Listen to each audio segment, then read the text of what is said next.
Happy to see you this St. Patrick's Day. In a few minutes, we're exploring the science of happiness. I'm Carl Azuz. Let's get started. First up, U.S. President Barack Obama has named his choice to fill a vacant seat on the U.S. Supreme Court. The nominee is Merrick Garland. He's a 63-year-old federal judge. He's a graduate of Harvard Law School. He was appointed to his current job by former President Bill Clinton. Judge Garland calls the Supreme Court nomination the greatest honor of his life. And President Obama calls him one of America's sharpest legal minds. But according to the U.S. Constitution, the Senate provides advice and consent concerning the president's Supreme Court nominees. That means the Senate has the power to either confirm or reject Judge Garland's appointment. And at this point, it doesn't look likely that he'll get confirmed because the Senate has no plans to hold a hearing about Judge Garland. Senate Majority Leader Mitch McConnell and several other Republicans say it should be up to the next president to fill this Supreme Court vacancy. They say the American people should have a voice in filling it. So a political battle has begun between the Democratic president and the Republican Senate. El Nino, a natural warming of water surface temperatures in the Pacific Ocean, has gotten a lot of blame for disrupting normal U.S. weather patterns this winter. But it's had some upsides. For one thing, especially in Northern California, El Nino's heavy rain and snow have been quickly filling up a number of reservoirs. Water levels in Lake Oroville are now higher than average. Lake Shasta also above average for this time of year. This does not mean the state's historic drought is over. Southern California still has low groundwater levels. There hasn't been enough rain to support many plants and animals. And when the concentrated and heavy rains do come, they can bring other dangers to parched land.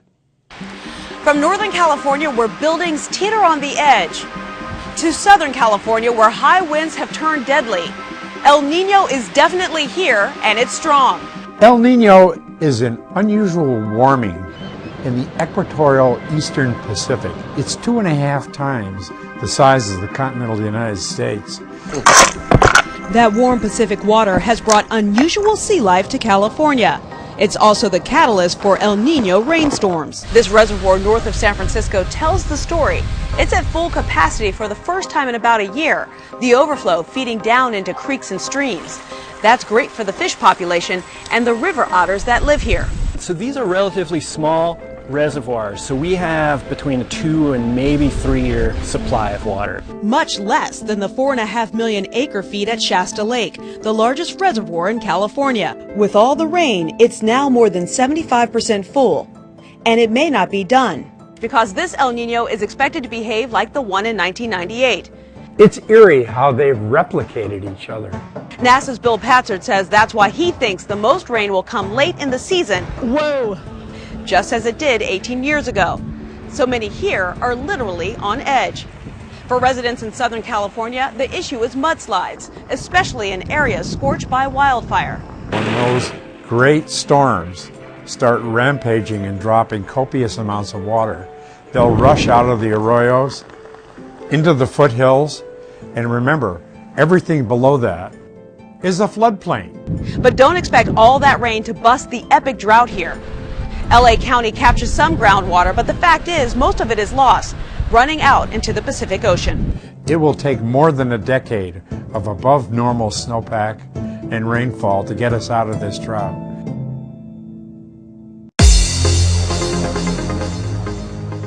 From North America to Central America, get ready for a hemispheric roll call. Eufaula High School is watching today, home of the Tigers. Great to have Eufaula, Alabama on the roll. We've also got some Tigers watching in Colorado from Early College Academy. Hello to our viewers in the city of Greeley. And in the capital of El Salvador, which is San Salvador, thank you for watching from Escuela Americana. There's one fewer candidate in the race for the Republican Party's presidential nomination. Florida Senator Marco Rubio announced he was suspending his campaign after he was defeated in his home state Tuesday by businessman and Republican frontrunner Donald Trump. Rubio said to his supporters, "While we are on the right side this year, we will not be on the winning side." This leaves 3 Republicans still in the race, and the latest delegate count following Tuesday's contests in 5 states Donald Trump leads the candidates with 662 delegates. Texas Senator Ted Cruz has 408, and Ohio Governor John Kasich has 143. A Republican needs 1,237 delegates to win that party's nomination. For the Democrats, 2,383 delegates are needed to secure the nomination. Former Secretary of State Hillary Clinton leads with 1,116 pledged delegates and 472 superdelegates. Vermont Senator Bernie Sanders has 794 pledged delegates and 23 superdelegates. But remember, superdelegates can change their mind and vote for the other candidate. Happiness is such an important quality that the American Founding Fathers referenced it in the Declaration of Independence. The creator of the comic Peanuts simply said, "Happiness is a warm puppy." Now maybe you agree with that, maybe you're a cat person. But scientifically speaking, it appears that happy and healthy may go hand in hand. Here's Dr. Sanjay Gupta to explain how. Happiness isn't just a pleasant thing you feel. Science proves it's much deeper than that. Feeling happy actually helps you live a longer, healthier life. But how? Well, a large part of our happiness is tied to our social connections. In fact, if you don't have at least one close friend, you're less likely to be happy. Each of us have these things called telomeres. Those are tiny caps on our DNA chromosomes that measure our cellular age. And it turns out, they also measure how many friends we have. No friends equals shorter telomeres. So by simply being social, you can actually slow down your biological age, living longer and happier. Another way to boost your level of happiness is by meditating. Research shows as little as 20 minutes a day can lower your level of stress hormones. Time for a pop quiz. Is this glass half empty or half full?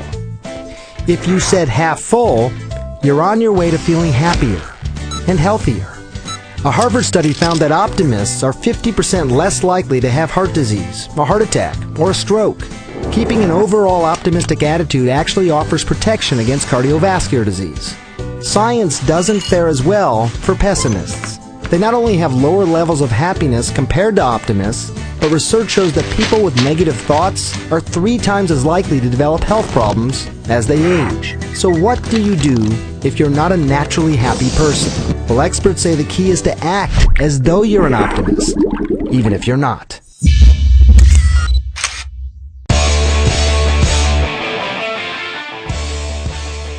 It started with people and horses. It accelerated with boats, cars, and planes. The sport of racing has changed as dramatically as the technology that speeds things up. When you take the fundamentals of RC racing, you make that airborne, and you throw in a virtual reality headset, you get one of the newest dynamic pro racing sports, and it's at your fingertips.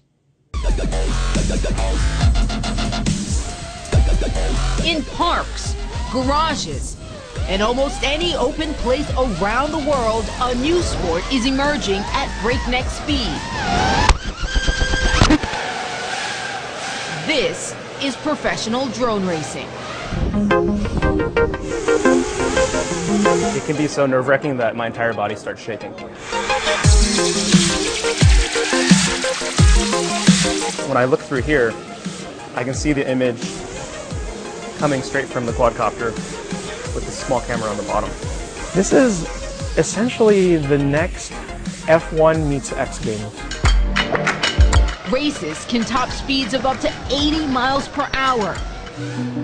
Well, for these pilots, there's big money at stake. $1 million and a chance to compete at a world championship in Dubai.